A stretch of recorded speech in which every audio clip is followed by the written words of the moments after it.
Hello everyone, મારી ચેનલમાં આપ સૌનું સ્વાગત છે।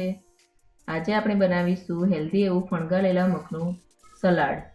તો સૌથી પહેલાં આપણે મગ ફણગાવવાની પ્રોસેસ જોઈ લઈશું।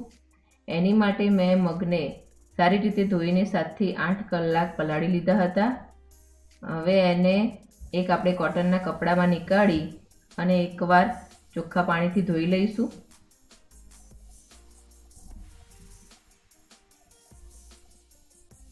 ત્યારબાદ એમાંથી બધું જ પાણી નિતારી ફરીથી જે વાસણમાં મેં મગ પલાળ્યા હતા એમાં જ હું મૂકું છું અને એનું ઢાંકણ બંધ કરી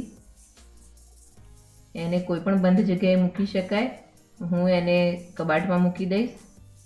તો હવે તમે જોઈ શકો છો કે મેં મગને ઓવરનાઇટ બંધ કબાટમાં જ રાખ્યા હતા, તો કેવા સરસ ફણગી ગયા છે। તો સલાડ બનાવવા માટે આપણે મગને કાચા નથી રાખવાના। કાચા મગથી ઘણીવાર ગેસ ટ્રબલ થતી હોય છે, તો એને આપણે થોડા 3 થી 4 મિનિટ જેટલું સ્ટીમરમાં બોઇલ કરી લઈશું। તો મેં અહીંયા સ્ટીમર ઓલરેડી પાણી ઉકળવા મૂકી દીધું હતું।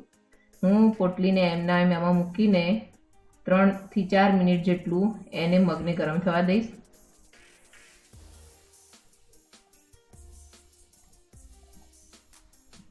તો મેં 3 જ મિનિટ રાખ્યા હતા મગ, અને સરસ રીતે બોઇલ થઈ ગયા છે। એને ઓવરકુક નથી કરવાના। હવે મગ ઠંડા થાય પછી જ આપણે સલાડમાં એને મિક્સ કરવાનું છે વેજીટેબલ જોડે। તો મગ ઠંડા થઈ ગયા છે। તો હવે મેં 1 વાટકી ઝીણા સમારેલી કાકડી, 1 વાટકી ઝીણું છીણેલું ગાજર, હાફ વાટકી ઝીણા ટામેટા, હાફ વાટકી ઝીણી સમારેલી કોબીજ, હાફ વાટકી ઝીણા સમારેલી કોથમીર, 2 ચમચી લીંબુનો રસ અને 1 ઝીણું લીલું મરચું લીધું હતું જે એકદમ મોડું હતું। જો તમને પસંદ ના હોય તો તમે એને કમ્પ્લીટ એવોઇડ કરી શકો છો। અને ચાટ મસાલો જે જરૂર પ્રમાણે જ એને મિક્સ કરીશું આપણે। તો હવે આપણે સલાડ મિક્સ કરવાનું ચાલુ કરીશું। એના માટે એક મોટા બાઉલમાં મેં પહેલાં બધા જ આપણા ફણગેલા મગ નીકાળી લઈશું। ત્યારબાદ 1 બાય 1 બધા જ વેજીટેબલ એમાં એડ કરી લઈશું। તો મેં એમાં સૌથી પહેલાં કેબેજ, ગ્રેટેડ ગાજર,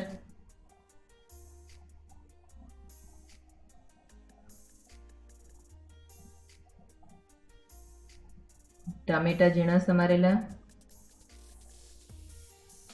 કાકડી,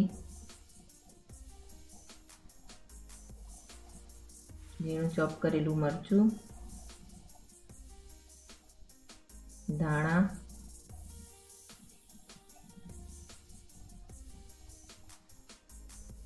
બધું જ વેજીટેબલ અંદર એડ કર્યા પછી એને સારી રીતે આપણે મિક્સ કરી લઈશું।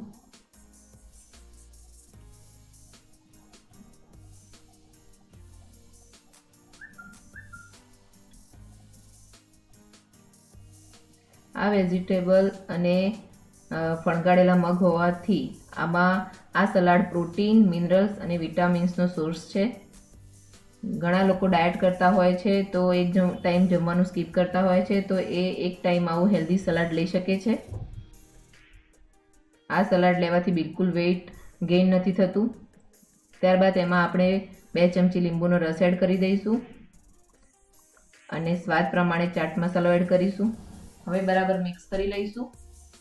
હવે જો તમને ખાટું મીઠું સલાડ પસંદ હોય તો તમે હાફ ચમચી જેટલું સાકરનો પાવડર પણ એડ કરી શકો છો, પણ મેં અહીંયા એવોઇડ કર્યો હતો કેમ કે મેં લીધેલા ગાજર ક્વોન્ટિટીમાં થોડા વધારે હતા અને સ્વાદમાં બી ગળ્યા હતા। બધું જ બરાબર મિક્સ કર્યા પછી એમાં આપણે જરૂર પ્રમાણે બ્લેક સોલ્ટ એડ કરીશું।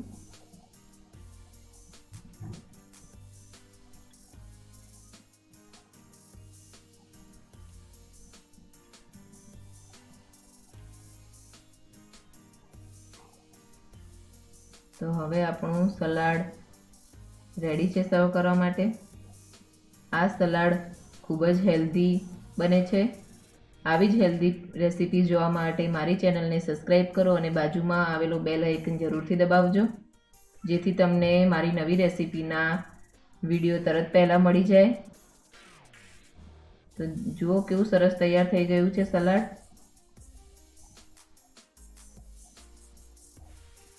મારી ચેનલને લાઈક અને શેર કરજો. Thanks for watching.